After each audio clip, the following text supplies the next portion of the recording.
Hi guys, ఈరోజు bachelor వంటలలో పప్పు చేద్దాం ఫ్రెండ్స్. ఎలా ఉంటుందో మీరే చూడండి.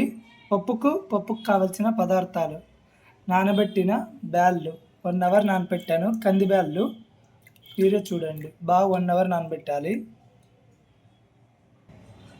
పప్పుకు కావలసిన పదార్థాలు: టమోటో, వెల్లుల్లి, పచ్చిమిర్చి, కొత్తిమీర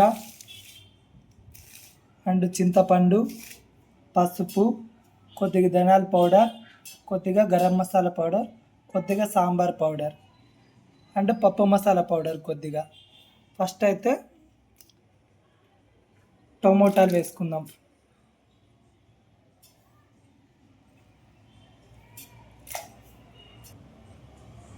వెల్లుల్లిపాయలు వేసుకుందాం. కొత్తిమీర వేసుకుందాం. మిర్చి వేసుకుందాం, కుక్కర్లో చేసుకుంటున్నాం. చింతపండు వేసుకుందాం. మసాలా పౌడర్లన్నీ వేసుకుందాం. సాల్ట్ కొద్దిగా వేసుకుందాం. ఆయిల్ కొద్దిగా వేసుకుందాం. ఆనియన్ వేసి మూత పెట్టేద్దాం. స్టవ్ మంట వెలిగించుకొని కుక్కర్ అయితే పెట్టేద్దాం. 5 విజిల్స్ అయితే సరిపోతాయండి.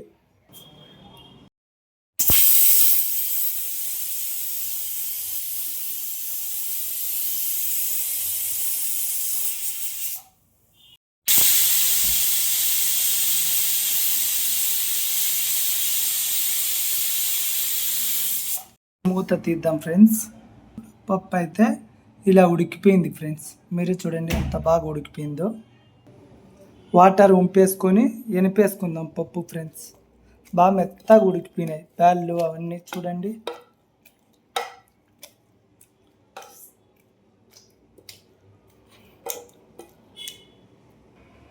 పప్పు అయితే నీట్గా వెనిపేసుకున్నా. దాంట్లోకి కావాల్సినంత పప్పు వాటర్ తీసేసినాం కదా పక్కకి, అది వేసుకున్నాం.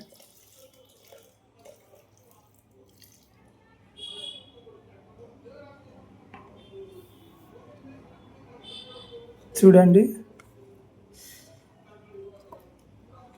మన పప్పు రెడీ. ఇంకా దీనిని తర్వాత పెట్టేసుకుందాం. తర్వాత పోపు వేసేసుకుంటే చాలా బాగుంటుంది. పోపుకు కావలసిన దినుసులు: ఎండుమిర్చి, జీలకర్ర, ఆవాలు, ఆనియన్స్, కరివేపాకు. సరే, పోపు పెట్టేద్దాం ఫ్రెండ్స్. ఇంకా పోపు ఏ దాంట్లో పప్పు చేసినా అదే కుక్కర్లో చేస్తానండి పోపు. ఎందుకంటే అదే దాంట్లో చేస్తే బాగా టేస్ట్ వస్తుందని మాకు మా మైనత్ అయితే చెప్పింది. ఫస్ట్ జీలకర్ర అండ్ ఆవాలు 2 వేసుకుందాం. తర్వాత ఆనియన్స్ వేసుకుందాం.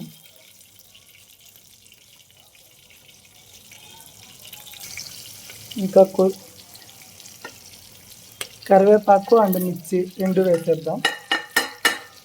అవి గోల్డెన్ ఫ్లేవర్ వచ్చేంత వరకు బాగా వేయించుకుందాం.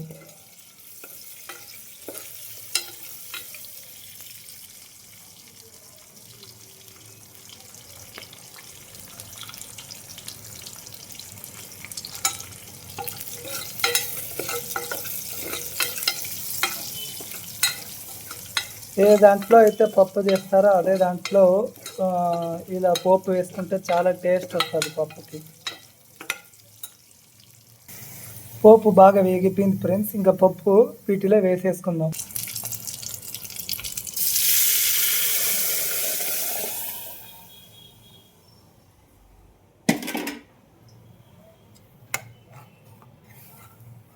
పప్పు అయితే